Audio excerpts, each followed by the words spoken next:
আব্দুল্লাহ যুল বাজাদাইন তার মধ্যে একটা পোশাকের পরিবর্তন আসতেছে। আগে যেমন হাফ প্যান্ট পরতো, অন পরে না, অন ফুল প্যান্ট পরে। আগে যেমন চোখ রাঙ্গায় কথা বলতো, এখন বলে না। আগে যেমন উগ্র মেজাজি ছিল, এখন আর উগ্র মেজাজ নাই। রাসূলুল্লাহর কদমে যাওয়ার কারণে আমার আল্লাহ তাআলা আস্তে আস্তে করে আব্দুল্লাহ যুল বাজাদাইনকে হেদায়েত দিয়ে দিয়েছে। কোন সুবহানাল্লাহ। খবর হয়ে গেল আব্দুল্লাহ যুল বাজাদাইন তিনি সাধারণভাবে নবীর কাছে যায় না, অন্য মানুষের মতো যায় না। নবীর দরবারে গিয়ে দিন শিখে, কোরআন শিখে, ইসলাম শিখে। সুবহানাল্লাহ বলেন।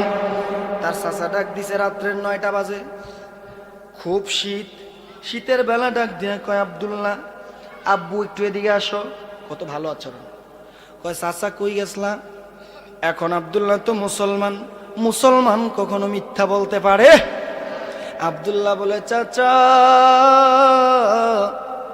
আমি গিয়েছিলাম মদিনার পয়গম্বর মুহাম্মাদুর রাসূলুল্লাহ সাল্লাল্লাহু আলাইহি ওয়াসাল্লামের দরবারে গিয়েছিলাম। আল্লাহু আকবার কর। কয় বুঝলাম তুমি গেছো, কিন্তু কেন গেছো?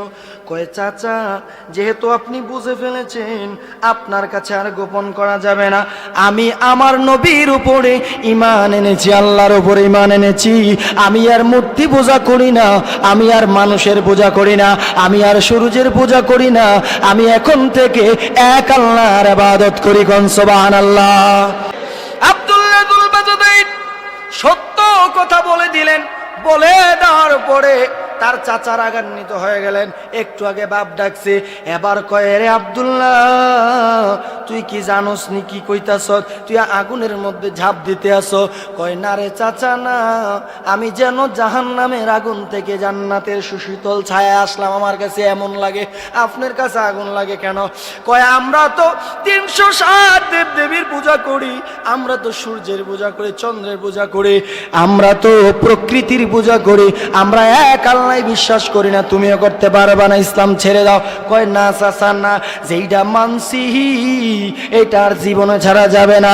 কয় না ছাড়লে আমাদের সঙ্গে তোমার সম্পর্ক থাকবে না। খেয়াল করে শোনেন, আব্দুল্লাহ ডাক দিয়ে বলল, চাচা আমি আল্লাহ মানার কারণে কি আপনার লগে সম্পর্ক থাকতো না, এটা আপনি বলছেন? কয় হ। কয় শর্ত হইল আল্লাহ ছাড়ো, নাইলে আম করে ছাড়ো। আব্দুল্লাহ কয় চাচা আপনারে ছাইরা দিলে আমার কোনো অসুবিধা হবে না, আমার আল্লাহর যদি ছাইরা দেই আমার জান্নাত পাওয়া হবে না। ঠিক কিনা বলে? আব্দুল্লাহ যুল বাজাদাইন রাদিয়াল্লাহু তাআলা আনহু ছোট্ট বালক, কত সুন্দর করে জবাব দেয়, আল্লাহর পক্ষে চলে আসছে। চাচা কয় তাইলে এখানেই শেষ নয়, তোমার নামে যে তোমার বাবা অসংখ্য সম্পদ রেখে গিয়েছে, এই সম্পদগুলি তোমাকে ছেড়ে দিতে হবে, এগুলির কোনো অংশীদার তুমি পাবা না। কয় ছেড়ে দিলাম, কারণ আল্লাহ বলছেন মুমিনের জন্য জান্নাত দিলাম, তার সম্পদ আমি কেড়ে নিলাম। এই আয়াতটা শুনে আসছে, শুই না এসে তার কি আর সম্পদের লোভ আছে? জোরে বলেন আছে নাকি? পরে মুসলমান আব্দুল্লাহ যুল বাজাদাইন বলল, চাচা আপনারও সাল্লাম, সম্পদও সাল্লাম, ঠিক আছে আমি চলে গেলাম। শীতের রাতের মধ্যে কনকনে ঠান্ডা শীত, এমন অবস্থায় তার চাচা ডাক দিয়া কয়, আব্দুল্লাহ শোনো, কেমন খারাপ কাফের দেখেন, তোমার পরনের মধ্যে যেই জামা আছে, যেই লুঙ্গিটা আছে, এইটাও তো আমগর টাকার কিনায়।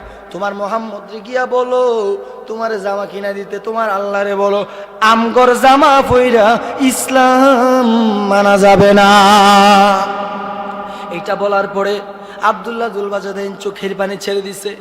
ডাক দিয়া কয়, চাচা আমি জানতাম না আপনি এত খারাপ মানুষ, আমি জানতাম না আপনি এত নিষ্ঠুর হবেন, এত পাষাণ হবেন। ওরে চাচা আমারে 2টা কাপড় দিলে আপনার কি এমন লস হয়ে যাবে? এই লোকটা ডাক দেয়া কয়, না রে না, তোমার এই কাপড়টা দেওয়া যাবে না। আব্দুল্লাহ যুল বাজাদাইন কাপড়গুলি খুলে ফেলছেন। আল্লাহু আকবার। কাপড়গুলি খুলে ফেলার পরে আব্দুল্লাহ যুল বাজাদাইন চলে গেলেন মায়ের কাছে। ডাক দেয়া কয়, আম্মা আপনি তো দেখেছেন আমার চাচা, আপনি তো দেখেছেন আমার চাচা আমারে বের করে দিছে, আপনার কোনো কথা আসেনি? মা ডাক দিয়ে কই, রে আব্দুল্লাহ তোর বাপ যেটার পূজা করছে আমিও ওইটার পূজাই করি, আমি তোর আশ্রয় দিতাম পারবো না। মা তারে ছেড়ে দিয়েছে। মা ছেড়ে দেওয়ার সময় আব্দুল্লাহ ডাক দেয়া কয়, আম্মা আপনি আমার আম্মা, আমি উলঙ্গ হয়ে দাঁড়ায় আছি, আমার বড় কষ্ট হয়। আম্মা গো, আমার একটা টুকরা কাপড় দেন, এই কাপড় দিয়ে আমার লজ্জাস্থান ঢেকে যেন রসুলের দরবারে যাইতে পারি। কোন সুবহানাল্লাহ। আব্দুল্লাহ ডাক দেয়া বলল, আম্মা আমার একটা টুকরা কাপড় দেন, আমি যেন নবীর দরবারে যাইতে পারি। আব্দুল্লাহর কথা শুনে মায়ের মন কেঁদে উঠলো। মা দুইটা টুকরা কাপড় দিছে। কয়, পুত্রে আমার কাছে কোনো কাপড় নাই, দুইটা কম্বলের টুকরা আছে, এই দুই কম্বলের টুকরা দেওয়ার কারণে নবী তার নাম দিয়েছেন আব্দুল্লাহ যুল বাজাদাইন। সুবহানাল্লাহ। মা যখন কাপড় দিলেন তিনি চলে গেলেন। চলে যাওয়ার পরে আমার নবীর দরজার কিনারায় দাঁড়ায় দাঁড়ায় কান্দে। কান্নার আওয়াজ শুনে আমার নবী ডাক দিয়া কয়, এ আয়েশা, কে কান্দে, একটু খবর নিয়ে দেখো তো। আয়েশা রাদিয়াল্লাহু তাআলা আনহা ঘরের বাইরে আসলেন। আমার আম্মা জান ডাক দিয়া কয়, নবী আপনার ছোট্ট সাহাবী আব্দুল্লাহ দাঁড়ায় দাঁড়ায় কান্দে, উলঙ্গ অবস্থায় দেখা যায় এক টুকরা কাপড় পরে দাঁড়ায় আছে। আব্দুল্লাহ যুল বাজাদাইন শীতের মধ্যে থরথরায় কাঁপতে আছে। এমন অবস্থায় আমার পয়গম্বর দৌড়ায় বাইরে চলে আসছে। আমার পয়গম্বর বলে, আব্দুল্লাহ আব্বা তোর এই অবস্থা কেন? কয়, নবী আমার চাচা আমার এই বাড়ি থেকে বের করে দিয়েছে। ও নবী, শুধু তাই নয়, আমার সম্পদ থেকে আমারে বঞ্চিত করেছে, আমার পরনের কাপড়গুলি খুলিয়া খুলিয়া রেখে দিয়েছে। আমার আম্মা আমার এক টুকরা কাপড় দিছে, এইটা পইরা আমি আপনার দরবারে আসছি।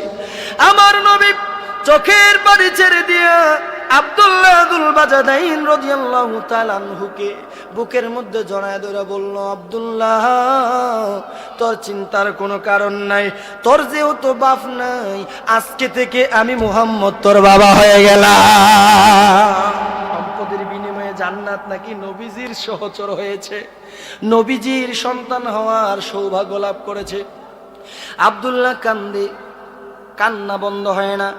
নবী বলল, তোর ঘর নাই এই জন্য কান্দ, আজকে থেকে আমার ঘর তুই আব্দুল্লাহর ঘর হয়ে গেল। আজকে থেকে আমার ঘরটা তোর নিজের ঘর মনে করবি, তোর আর বাড়ি যাওয়া লাগবে না, আমার কাছে থাকবি, সন্তানের মতন লালন পালন করবো তোরে। কান্না বন্ধ হয় না। আমার নবী কয়, আয়েশা দাও আমার এক টুকরা কাপড় এনে তুমি তাকে দাও। আব্দুল্লাহ যুল বাজাদাইন রাদিয়াল্লাহু তাআলা আনহু তবুও কান্না করে। নবী ডাক দিয়া বলে, আব্দুল্লাহ তোর বাপ নাই, আমি বাপ হয়ে গেলাম, তোর ঘর নাই, আমার ঘর তোরে দিলাম, তোর জামা নাই, আমার জামা তোরে দিলাম, তুই কান্দস কেন? আব্দুল্লাহ কয়, নবী গো, আল্লাহ তো বলছে সম্পদের বিনিময়ে জান্নাত দিব, আমি এত কিছু পাইলাম, জান্নাত তো পাইলাম না।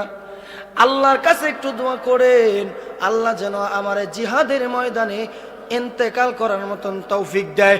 আমি যদি শহীদ হয়ে যাই, আমার কোনো হিসাব হবে না, নিকাশ হবে না। শহীদ অবস্থায় আমার সেই দিন হাশরের ময়দানে দাঁড় করাবে, আমাকে আল্লাহ সরাসরি আল্লাহর জান্নাত দিবে। কোন সুবহানাল্লাহ। আব্দুল্লাহ যুল বাজাদাইন অনেকগুলি যুদ্ধে গেলেন, কিন্তু তিনি যুদ্ধে গিয়া মারা যান না। সুবহানাল্লাহ কর না। যুদ্ধের মধ্যে যায় কিন্তু তিনি মারা যায় না, যুদ্ধ জিতাইয়া পরে এবারে বাইতে পরে মারা যায় না। আমার রাসূলুল্লাহ তো দোয়া আগেই করে রাখছে, আল্লাহ তারে তুমি শহীদ মরণ দিও। হঠাৎ করে জ্বর উঠছে, জ্বরের মধ্যে এমন অবস্থা হয়েছে, আমার রাসূল দেখতে গিয়েছেন। আব্দুল্লাহ যুল বাজাদাইন বলে, নবী গো আমার জন্য দোয়া করেন, আমি যেন জিহাদের ময়দানে মরতাম পারি। তার জ্বর উঠছে, এমন জ্বর। আব্দুল্লাহ যুল বাজাদাইন কো, নবী যুদ্ধ টুদ্ধ আসেনি আজগা? যুদ্ধ থাকলে যুদ্ধ যাম, সুবহানাল্লাহ কর না। এই কথা বলে আব্দুল্লাহ যুল বাজাদাইন যাইতে পারে নাই। এদিন তিনি এখানে ইন্তেকাল করেছেন। ইন্তেকাল করার পরে তাকে আল্লাহ তাআলা, আল্লাহর নবী জানাজা দেওয়ার জন্য ব্যবস্থা করলেন। সাহাবীদেরকে বললেন, তোমরা মাঠের মধ্যে রেডি হয়ে যাও, জানাজা হবে আব্দুল্লাহর। আমার নবী আব্দুল্লাহর লাশ মোবারক যখন আনা হলো, আমার নবীজি সাল্লাল্লাহু আলাইহি সাল্লাম সেখানের মধ্যে আসলেন। দুইটা আঙ্গুলের মধ্যে ভর দিয়া দিয়া রাসূল হাতে। সাহাবায়ে কেরাম বলে, ইয়া রাসূলুল্লাহ, ইয়া হাবিবাল্লাহ, আপনি বুড়োর আঙ্গুলের মধ্যে কেন ভর দিয়ে আছেন? আপনি পা ফুরাটা রাখেন না কেন? আমার রাসূল বলেন, এক নাম্বার খুশির সংবাদ হলো আমার আব্দুল্লাহ বিছানার মধ্যে শুইয়া যুদ্ধের ময়দানে মরলে যেমন শহীদ হয়, এমন শহীদই মৃত্যুর মর্যাদা আল্লাহ তাকে দিয়েছে। গণ সুবহানাল্লাহ। দুই নম্বরে আব্দুল্লাহর মতন একজন শহীদ আল্লাহ তাআলা এত বেশি মহব্বত করেছে, তো ভালোবেসে ফেলেছে, আল্লাহর আসমানের সমস্ত ফেরেশতারা আজকের জানাজার নামাজের মধ্যে হাজির হয়ে গেছে। আমি নবীজি একটা পা ফেলার মতন জায়গা পাচ্ছি না। কোন সুবহানাল্লাহ।